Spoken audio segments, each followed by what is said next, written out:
কিছুক্ষণ আগেই আমরা দেখেছি বিএনপির স্থায়ী কমিটির সদস্য সালাউদ্দিন সাহেব উনি গতকালকের ঘটনায় জুলাই যোদ্ধা যারা গতকালকে আহত হয়েছে তাদেরকে ফ্যাসিস্ট আওয়ামী লীগের অনুসারী হিসেবে তাদেরকে আখ্যা দিয়েছেন।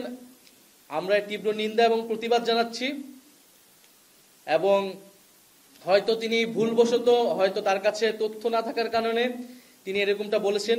যেহেতু তিনি দীর্ঘদিন দেশে ছিলেন না, যেহেতু তিনি জুলাই অভ্যুত্থানের সময় দেশে ছিলেন না, রাজপথে ছিলেন না, সেহেতু হয়তো তিনি জানেন না যে কে রাজপথে ছিল, কারা লড়াই করেছিল, কারা বুলেটের সামনে দাঁড়িয়েছিল।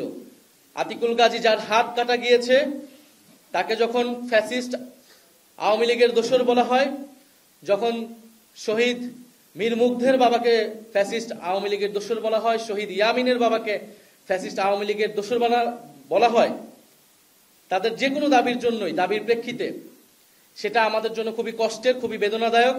ফলে আমাদের আহ্বান থাকবে তিনি তার এই বক্তব্য অবিলম্বে প্রত্যাহার করবেন এবং সে আহত যোদ্ধা এবং শহীদ পরিবারদের কাছে ক্ষমা চাবেন এবং তাদের সাথে বসে জুলাই গণ অভ্যুত্থানের গল্পটা শুনবেন, ইতিহাসটা শুনবেন, কারা লড়াই করেছিল, কিভাবে লড়াই করেছিল, কিভাবে এই দেশ স্বাধীন হয়েছিল এবং আজকে আমরা এখানে কথা বলতে পারছি। ধন্যবাদ সবাইকে।